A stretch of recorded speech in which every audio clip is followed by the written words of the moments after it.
यह चैनल आपको आध्यात्मिक उन्नति देगा। मैं ईश्वर से प्रार्थना करता हूं कि आप सदैव सुखी रहे, आपके बच्चे सुखी रहे, आपका जीवन पुण्यकारी हो, पुण्यशाली हो। और ये जो चैनल है, ये धन कमाने वाला चैनल बिल्कुल नहीं। ये रास्ता दिखाने वाला चैनल, निःशुल्क रास्ता दिखाने वाला चैनल है। घर बैठे आपको ईश्वर की प्राप्ति होगी और सच्चे सद्गुरु आत्मज्ञानी की सुसंगति आपको मिलेगी। बड़ी अद्भुत लीला। जो भी आपके सद्गुरु उनसे प्रेम बढ़ा दो। किसी का कहना मत मानो, ये कर लो, वो कर लो, वो कर लो, इतने जाप करा लो, इतनी कथा करा लो। ये सब चीजों में नहीं रहना है। भटकाव से दूर रहो और प्रेम करना सीख जाओ अपने सदगुरु से। वो ईश्वर के दर्शन कराएंगे, जहां इच्छा हो वहां पहुंचाएंगे। जिस ईश्वर के दर्शन करना चाहते हो वो सदगुरु ही कराएंगे, क्योंकि कलयुग में सदगुरु ही समर्थ है, वही ईश्वर है, वही सत्ताधारी है और वही उसी पे आपको विश्वास करना है। हमेशा उन्होंने अपने भक्तों के विश्वास और धैर्य की परीक्षा ली। महासमाधि की कथाएं चल रही और महासमाधि की अंतिम कथा है ये। एक कथा और बनेगी। महासमाधि की कथा तो मैंने आपको सुना दिया, उनको प्रेम पूर्वक सुन लीजिए। बड़ी पुण्यकारी है। उनका पुनीत जीवन आपका कल्याण करेगा। जो अंतिम समय पर साईनाथ महाराज के अंतिम पल सुनेगा, पिछले वीडियो में है, उसे सुन लीजिए। और ये एक कथा और है जो हेमंत पत ने लिख दिया याद दिलाने के लिए, कि एक बार साईनाथ महाराज ने लगभग 30 वर्ष की उम्र में थे, 1886 की बात है, मार्गशीर्ष पूर्णिमा का दिन। साईनाथ महाराज ने अपने भक्तों की परीक्षा के लेने के लिए अद्भुत लीला की। कहने लगे कि मुझे दमा का रोग है, मैं ईश्वर से मिलने जाता हूँ, मिलना चाहता हूँ, और तुम लोग महलसापति से कहते हैं कि तुम मेरे शरीर की 3 दिन तक रक्षा करना।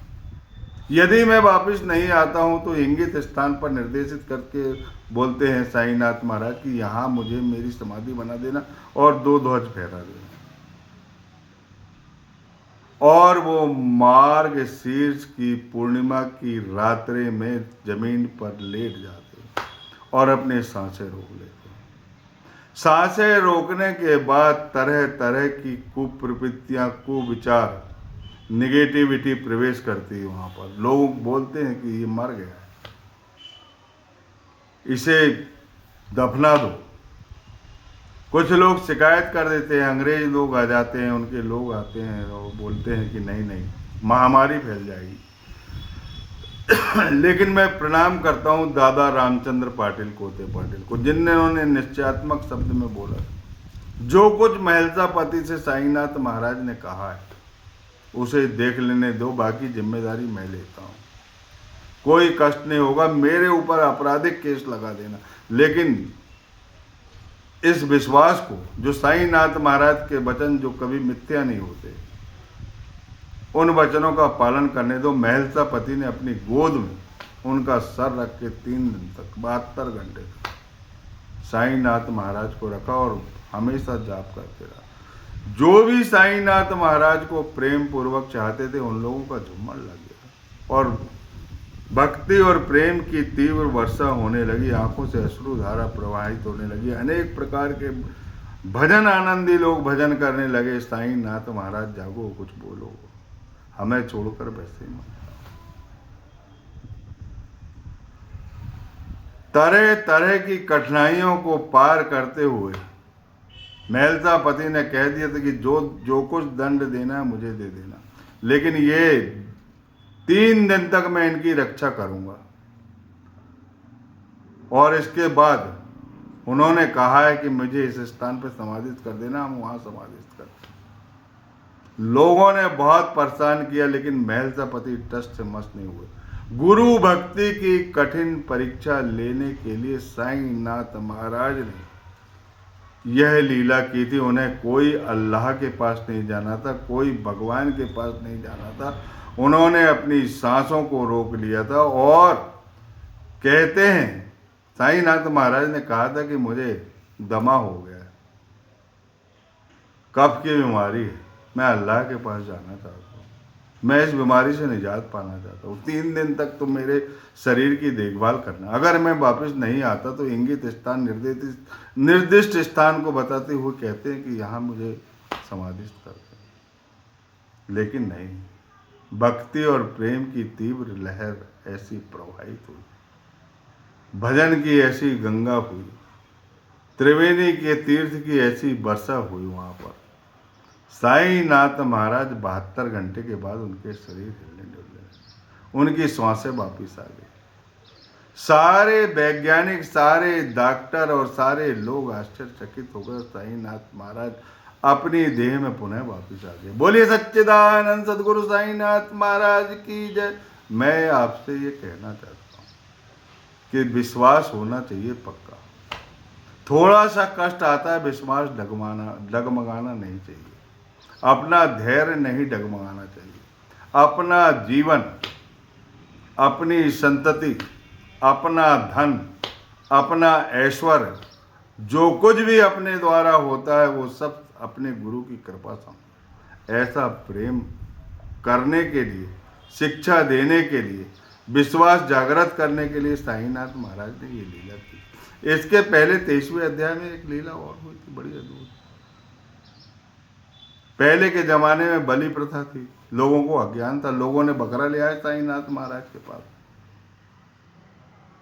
साईनाथ महाराज के मन में तुरंत दौड़ गए कि अब परीक्षा लेना चाहिए, इस बकरा की बलि देना कौन चाहेगा। सबसे पहले उस एक मौलाना पीर मोहम्मद को बोले, जिसे बाबा बहुत प्रेम करते थे, अपने दाहिने तरफ बैठाते थे, 100 कदम उनके साथ चलते थे, उनके बिना खाना पीना नहीं करते थे, बहुत प्रेम करते थे। उन्होंने कह दिया कि मैं नहीं करूँगा ये काम, मैं किसी प्राणी की हत्या नहीं करूँगा, ये पाप मोल नहीं लूँगा।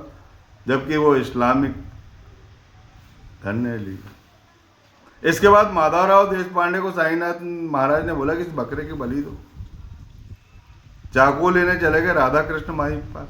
राधा कृष्ण माई को पता लगा कि ये चाकू बकरा काटने के लिए ले गए माधव, तो वो चाकू वापस ले आते। फिर माधवराव देशपांडे चाकू लाने जाते, उनको चाकू ज नहीं मिलता, क्योंकि उनके मन में था कि बलि देना अच्छा नहीं, परंतु वो बाबा की आज्ञा का पालन भी करना चाहते थे। दोनों संदेह थे उनके पास। लेकिन तीसरे भक्त की बारी आई, काका साहब दीक्षित लंदन से वापिस आए, जिनके मन की पंगुता साईनाथ महाराज ने दूर की और हमेशा साईनाथ महाराज के सानिध्य में रहे, और अंतिम समय भी साईनाथ महाराज ने उन्हें अपने साथ ले लिया। उनको बोले कि ये बकरा की बलि दो। वो उच्च कुलीन जाति के ब्राह्मण आदमी, कभी उन्होंने प्राणी की हिंसा नहीं की, कभी मांसाहार नहीं किया। एक चींटी भी अगर उनके पैरों से दबती थी तो वो कहते थे कि अरे एक प्राणी की हत्या होगी, ये भगवान माफ करो।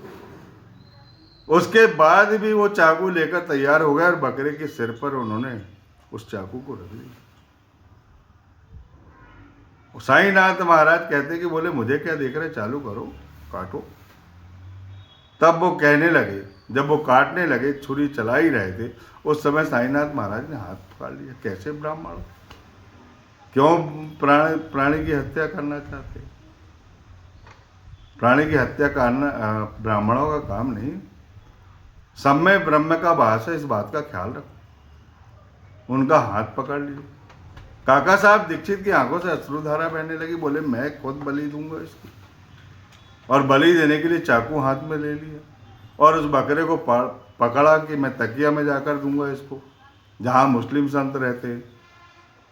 और वो तकिया ले जाने के लिए उद्यत हुए। बकरे के शरीर पर उन्होंने हाथ फेरा और बकरा वहीं खत्म हो जाता है, मुक्ति मिल जाती। लोग बदनाम करते कि साईनाथ महाराज बकरा हलाल करना चाहते, ये करना चाहते, वो करना चाहते। लोगों को बदनाम करने दो, लेकिन वो सच्चे सदगुरु हैं।